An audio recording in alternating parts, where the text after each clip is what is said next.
தமிழ்நாட்டின் ஒரு அழகான கிராமம். காலை சூரியன் மெதுவாக உதயமாகி பறவைகள் இனிமையாக குரலிடுகின்றன. அந்த கிராமத்தில் 11 வயது தைரியமான புத்திசாலியான சிறுவன் ஹேமந்த். அவனுக்கு ஆராய்ச்சி செய்யும் பழக்கம். புதையல் கதைகள், மர்மங்கள், வரைபடங்கள் அவனுடைய மிகவும் பிடித்த விஷயங்கள். ஒரு நாள் அவன் தாத்தாவின் பழைய மரப்பெட்டியை சுத்தம் செய்து கொண்டிருந்தான். அந்த பெட்டியில் பழைய புத்தகங்கள், பழங்கால நாணயங்கள், ஒரு விசித்திரமான தோலால் செய்யப்பட்ட உருட்டப்பட்ட காகிதம் இருந்தது. ஹேமந்த் அதை மெதுவாக திறந்தான். அது ஒரு புதையல் வரைபடம். இதுதான் நான் தேடிய பொக்கிஷம். பெரிய ஆலமரத்திலிருந்து 3 அடிகள் வடக்கு அங்கே மறைந்திருக்கும் சாவியை கண்டுபிடி. ஹேமந்த் கண்கள் பிரகாசித்தன. இது நிஜமா? நான் இத கண்டுபிடிக்கணும். ஹேமந்த் உடனே தனது நண்பர்கள் ரக்ஷிதா, சாமிசாக், கௌசிக் அழைத்தான். அவர்கள் எல்லாம் ஆலமரத்திற்கு ஓடிச் சென்றனர். பெரிய ஆலமரம் கிராமத்தின் மையத்தில் இருந்தது. அதன் வேரெல்லாம் தரையில் பாம்பு போல பரவியிருந்தது.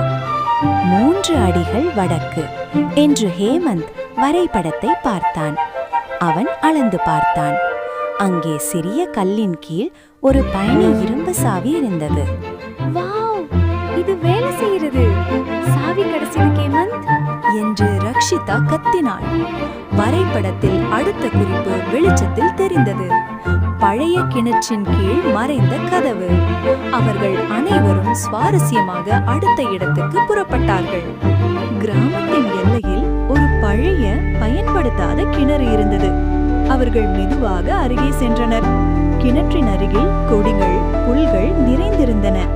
ஹேமந்த் கவனமாக சுற்றி பார்த்தான். கிணற்றின் பக்கத்தில் ஒரு மரப்பலகை இருந்தது. அந்த பலகையின் பின்னால் ஒரு ரகசிய கதவு. இதுதான் வரைபடத்தில் சொல்லிய கதவு என்று ஹேமந்த் உற்சாகமாக சொன்னான். அவன் சாவியை எடுத்தான். மெதுவாக பூட்டை திறந்தான். கதவு திறந்தது. அதன் உள்ளே இருண்ட சுரங்கப்பாதை. முன்னால் 3 பாதைகள். வரைபடத்தில் ஒரு புதிர். ஒளி எப்போதும் உண்மையை காட்டும்.